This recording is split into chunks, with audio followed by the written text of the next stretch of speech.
పాల్వంచ పట్టణంలోని వనమ కాలనీ శ్రీ శ్రీ శ్రీ పార్వతీ సమేత రామలింగేశ్వర స్వామి ఆలయం శివనామ స్మరణతో మారుమోగింది. మహాశివరాత్రి పర్వదినం సందర్భంగా బుధవారం తెల్లవారుజాము నుంచే వనమ కాలనీ శివాలయం భక్తుల రాకతో కిటకిటలాడింది. ఆలయంలో రుద్రాభిషేకం, పాలాభిషేకం, పుష్పార్చన, మంత్రపుష్ప నివేదన తదితర పూజలు నిర్వహించారు.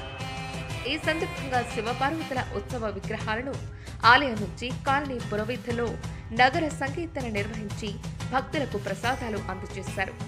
నగర సంకీర్తనలో భక్తుల శివనామ స్మరణతో వనమ కాలనీ మారుమోగింది.